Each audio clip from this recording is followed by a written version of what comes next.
सबसे पहले मैं आपको बताती हूँ मैंने आरओसी में ट्रेनिंग के लिए अप्लाई कैसे किया। तो मैंने पर्सनली अप्लाई नहीं किया था। जैसा कि आप लोग जानते हैं मैं कानपुर में रहती हूँ। मैंने अपना सीवी कानपुर चैप्टर में दिया था। कानपुर चैप्टर जहाँ से मैंने अपना ईडीपी कंप्लीट किया था, उन लोगों ने मेरा सीवी आरओसी में फॉरवर्ड किया होगा। हुआ ये कि एक दिन मेरे पास आरओसी से मेल आया दोपहर के 12:30 बजे कि आपका इंटरव्यू शेड्यूल किया गया है शाम को 4:30 बजे, सेम डे।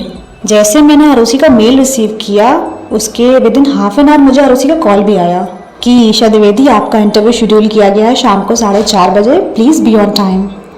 मैं कसम से बहुत डर गई थी कि सेम डे उनका मेल आया, सेम डे उनका कॉल आया और शाम में मुझे जाना था।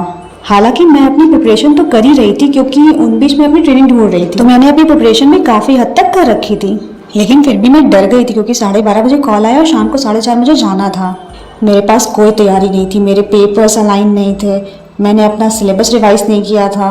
बट एनी हाउ मैनेज करके मैं वहाँ पे 4:30 बजे अपनी एक फ्रेंड के साथ पहुँच गई।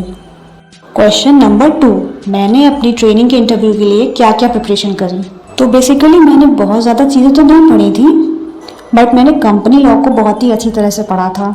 उसमें मेजर चैप्टर्स जो मैंने पढ़े थे वो थे board meeting, AGM, directors, types of companies, public company compliances, private company compliances, types of committees like audit committee, nomination and remuneration committee, in committees में मीटिंग कब कब होती है, उसमें कोरम क्या होता है, ये सब मैंने पढ़ा था। CSR, internal audit, rotation of auditors, directors को बहुत डीपली पढ़ के गई थी मैं, इंडिपेंडेंट डायरेक्टर का क्राइटेरिया एंड मतलब मैंने कंपनी लॉ के मेजर चैप्टर्स को ओवरऑल बहुत अच्छे से गो थ्रू किया था। क्वेश्चन नंबर 3, अब आरओसी ऑफिस में मुझसे क्या क्या क्वेश्चन पूछे गए। जैसे ही मैं कॉन्फ्रेंस रूम में पहुंची वहाँ पे 3 इंटरव्यूज बैठे हुए थे, 2 मेल 1 फीमेल। वो देखते ही मुझे कुछ यूपीएससी जैसा लगने लग गया वहाँ पे। फिर उन लोगों ने मुझे सेटल डाउन किया बहुत प्यार से, मेरा इंट्रोडक्शन लिया, मेरे बारे में पूछा, मेरी हॉबीज़ पूछी, मेरे फादर, मेरी मदर, मेरे सिबलिंग्स, ये सब पूछा। फिर उन्होंने मुझसे क्वेश्चन पूछने शुरू किए। उन्होंने मुझसे अकाउंट्स के कुछ क्वेश्चन पूछे like share application, share allotment, bill receivables क्या होता है, बिल पेबल्स क्या होते हैं, सीएसआर पूछा, सीएसआर की लिमिट पूछी, सीएसआर का सेक्शन पूछा। जैसे मैंने बताया सीएसआर का सेक्शन 135 है, तो उन्होंने मुझझसे पूछा सेक्शन 135 सब सेक्शन 7 क्या कहता है। मुझे उस टाइम बिल्कुल नहीं क्लिक कर रहा था तो मैं ये आंसर नहीं दे पाई थी।